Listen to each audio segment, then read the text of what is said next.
Okay. Stylist.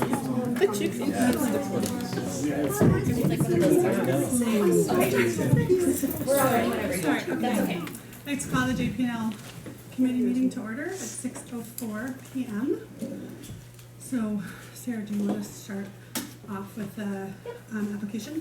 First item on the JPL tonight is to consider an application for a Class B license for NASHBK LLC doing business as Bonobo American Bistro at 4518 North Oakland Avenue in Shorewood. So this evening before you have an application for kind of almost a transfer of a Class B license for a current restaurant. North Star American Bistro will be selling to Spencer Stewart, who has applied as the agent and applicant. The publication has gone in the paper, backgrounds have been done, everything is clear. So this would not affect the license quota. The applicants are here. If there's any questions, I do have in hand the letter of intent for transfer. I'm happy to pass copies of it. Anybody wants to see it? I need the original. I just have, hi, Jessica. What is the sort of the business plan, and is that changing, or, kind of more, a little bit of the operation, not all the details, but just some of the operational? Well, I mean, for the first 2 months, I've been working for these guys for quite a while now, so we're gonna keep the same concept, which I'm sure most of Shorewood would be happy to hear that. Yes, Yeah, yes. absolutely. But I'm actually keeping it the exact same until roughly December 1st. Okay, And just as far as getting all ducks in a row and figuring out some of those micro changes. okay. Any ideas of what those micro changes might be, or? Like opening up back up to lunch, Okay. that's a big one.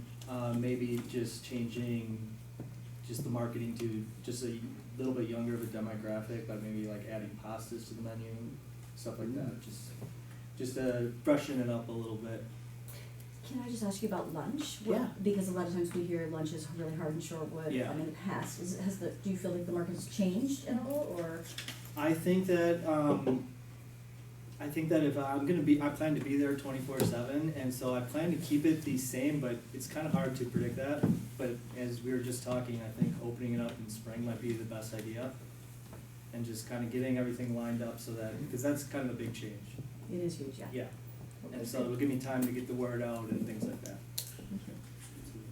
On the premise description on the application, it referred to the first floor of the building, but it did not include the outside patio area. I assume it should be amended. Do you have tables along the front of the?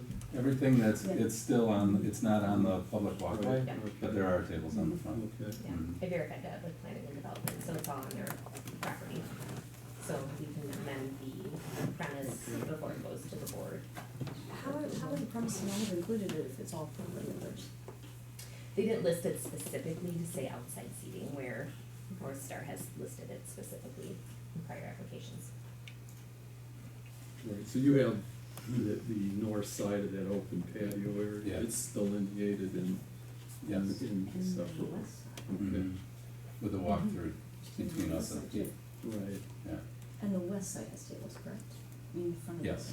So before it comes to board, it'll include those two areas? Mhm. Correct, yeah, and I'll work with the applicant. Yeah. Question, at one point you had a business loan with the village, has that been cleared, or? There's a couple months left on it, with this transaction, it'll be done. Gone, okay, that's, just- Yep. okay. Are you changing the name of the restaurant? And December 1st, I'm gonna change it to Bonobo American Bistro. So, Bonobo American Bistro. So are you gonna be asking for a grant? Yep, I've just started working with the Signorama, the sign company, and we plan to ask for a grant. Yep. And we're very, whatever the stipulations are for the sign, we're more than open to whatever needs to be done. Not picky about it.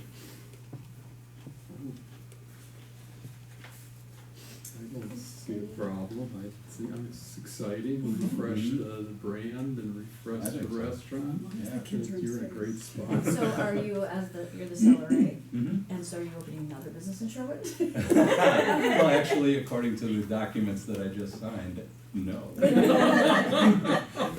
can't do anything within 5 miles. Oh, I But- see. That's you're really 1 mile, so that rules us out. To be honest with you, I've been in Shorewood now, Duffy and I have been here for 15 years, and it's been awesome and great.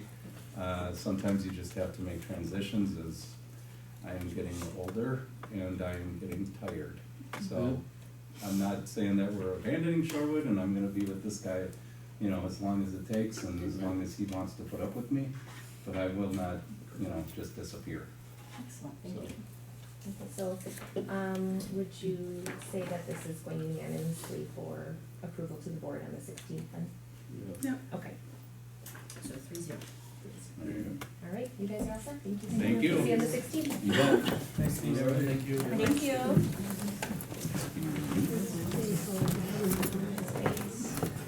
Next item on the JP&L committee is consider central count processing for absentee ballots, starting with the 2020 election cycle.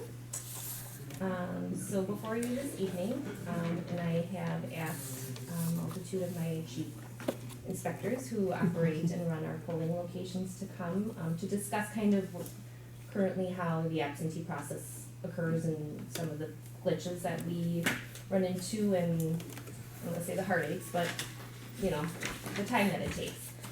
So tonight before you, I'm asking you to consider to approve an ordinance that would process absentee ballots at a neutral location, which we would like to do up in the courtroom on election day.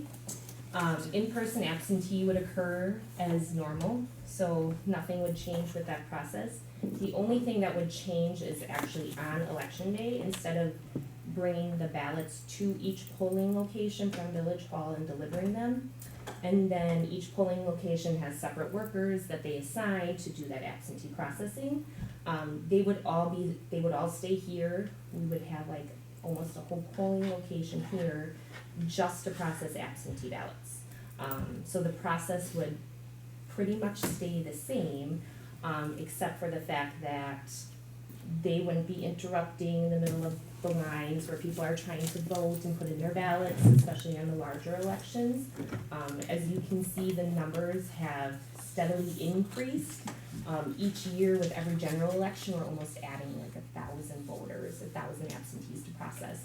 And with this last general election, I know our lines probably for a majority of the day stayed at about 10 to 17 people deep, and that was to get to the voting machine, not to get to the book, to get a number, to get a ballot. That was people standing in line with their live ballot to put into the machine to process it.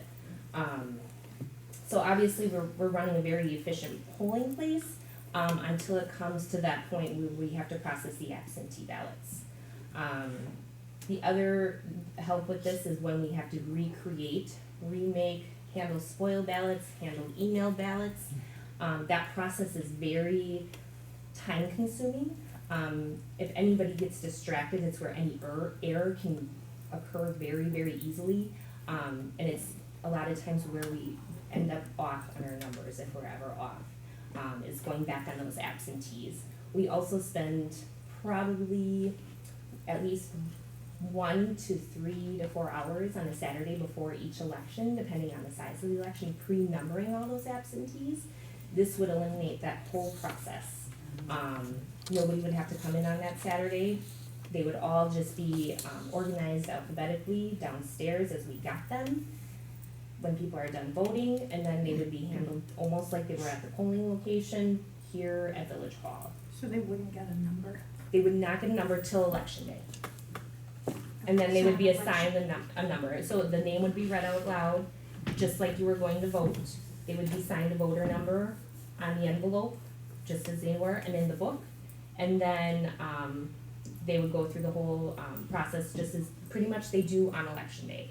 Opening them up, taking them out, running them through by tens, if one gets spit out because it's not being read correctly, or, people voted for too many offices, things like that, they would still handle all those operations just as they did at the polls. It just takes the stress out of the polls and puts it all in one location so that they can focus on it. So, sorry. I didn't understand your numbers on inspectors and workers and Right, I didn't either. like you said, can you just go through that? Like if we Yep. don't have a central count and if we do have central. Sure, so currently right now, and I'll just use a larger election because that's the election it affects the most. Typically, you're gonna put eight or so workers on, because they have to be in pairs to run absentees through. 8 or so people on at each location to process absentee ballots. This is going through opening them, putting on the numbers, and jump in if I'm saying anything incorrectly, because you guys run the locations. General, Yeah. all total. So 8 to 10. 24 just for absentee ballots. Correct. Now, at some point, they can be done in the day, depending on how long absentees take to go through. And so if we don't have anything else for them to do, you either have to cut them because you have to keep your numbers odd, or you have to find other things for them to do. Or if they're half-day workers, then you have people splitting, like they're in the middle of their process and they have to wait till they're done. So it would take those people out of the polling location and you would just have like a set amount of people here. So reduce so many people at each polling location because they don't have other things to do, you would need less people here. I'm confused, how many are all so we have 24 that just process absentee voters ballots. That's like in an a general, average, yeah, yeah. in a general Yeah. election, say average. How many others, 8 at each location, how many total poll workers? Total poll workers, so total poll workers for all 3 locations Or just in one location? November was like 140, We had 110. Okay. 110. It's a Not lot of- full day people. Not full day You people, got but those half half day day, people? yeah. Okay. But it equated to 30, almost 30 people. 30 30. people Up to at between each location. 23 and Oh, per 27. location. Okay, 30 per Yeah. location, full-time, say, or, FTE Yeah. equivalent. So if you pull out the absentee voters poll workers for those votes, who will pick up that slack of, you had said, they're there, and then all of a sudden they could do a different thing while they're there? Well, the thing is, so part of the issue is if they don't have anything for them to do, because we have to keep odd numbers at the polling locations, then you have to send people home, or you have to make alternate greeters. They'll fill in for lunches and stuff. It's just that you won't have that process. You'll have less going on at the polling location. Well, You I won't would- need the bodies. I would say too, because I've worked busy ones, those people doing absentee are doing them all day. Unless they're Oh, trying I to fill see. in for lunches. It's not, on smaller elections, maybe they work less, half a day or Yeah. something, but on like this expectation or the one we, last presidential, they're doing absentees all day long. So they're not necessarily, they're there for like lunches and stuff, but to get them pulled off to work a poll book or Yeah. something like that probably isn't gonna happen in a big election, I would say. So on the Saturday before, are you posting them to the poll books? Yep, And putting them a number? Yep. The poll number? yep. So each location comes in with a staff of 6, 8, Okay. 10, depending on the election. Oh, yeah. So 40 people here on a Saturday, 2 to 3 hours for sure. Numbering and going through, each location's responsible for recruiting their Saturday team. And they show up and I bring them breakfast and we hang out for a couple hours. Breakfast coffee here. Do you find a lot of errors in those, when you're looking at the envelope and is there some review of the? Typically, they're reviewed in our office prior to them getting there. I have to say, on a November election, Diane and I are not catching every single one, they're yeah. caught, which is a great double check. Right. The same thing, so if there is a signature or anything missing, that voter does have till 8 o'clock where they can come here instead of trying to get to the polling location, or then they come to the clerk's office and their ballot's sitting at the polling location. They can come here and it can be easily corrected. I had a question on the draft ordinance, item C. I guess I need a little clarification of the board of, what are the canvassers? I thought that was after the election was completed. What is the canvasser? Yep, it's basically the people who are counting and processing the ballots, so they would be canvassing just for those absentees. Okay, And they would make sure they were settled that night before they were done. done, so yeah. they aren't the certifiers of the Correct. election. This also does not mean that if they're done at 4 o'clock in the afternoon, that the results are to the county at 4 o'clock. They are actually transferred after we transfer the sites. Okay. So then the transfer would be done from the central count machine to the county. So there'd be 4 transfers to the county. Correct. 3 polls and then the So, 4th. right, so it's Correct. almost in essence, you're creating an additional poll that is specific Correct. for absentee ballots that would centralize all of that process. Correct. And eliminate all of that, so those other Yeah. poll locations, Yeah. that's, okay, just making sure that that's Yep. my understanding, okay. So C says canvass all the absentee ballots received by the village clerk by 8 PM on election night. Correct. So that assumes your work is done. If you ran into a problem, 8 PM is your, 8 PM is the cutoff, irregardless if it would be here or at the polls. But So- they'll finish running the absentees. They'll finish running the oh, so absentees. this is So this is- ballots received by Right, that? by 8 So that's o'clock. not clear. Because people can walk in their ballot all the way till 8 o'clock. Then it's not absentee. Canvass all It's in ballots. Oh, I see, if they're in the hospital or Yeah. something and someone's. So they have to be received by the We have village to- by Yeah, 8 so PM. I'm They don't reading- have to be processed by I'm 8 PM. seeing canvassing by 8 PM, Okay, yeah, Okay. not received by, Yeah, that right. needs to be we clarified. can change that. I thought absentee, like it stops the Friday before the election. It's in-person In-person, voting in-person. stops, but anything mailed, you have till You 8 have o'clock until on 8 o'clock election that night. day. And you, so it does, but it doesn't have to be mailed, you You can walk. You can in. walk it in. People walk it in, And it people can be put it in a emailed. Dropbox, it can be. So how's that different from, oh, because for absentee, you have to You have to contact you apply. beforehand to get Yeah, the correct. absentee Yeah. ballot. Well, actually, you can just walk into Village Hall now, no contact But it's needed. a different, That's, it's like a that's, different process. when you walk into Village Hall, that's in person, But absentee. still in person. absentee. But You it's have still to absentee, apply, yeah. yes. But But that when you- stops, ends- that stops at That Friday. stops the Friday before. Yeah. The actual absentee you have to apply for ahead of time, you have If to you have. want it, if you wanna mail it or email it, correct? Correct. Correct. Like your military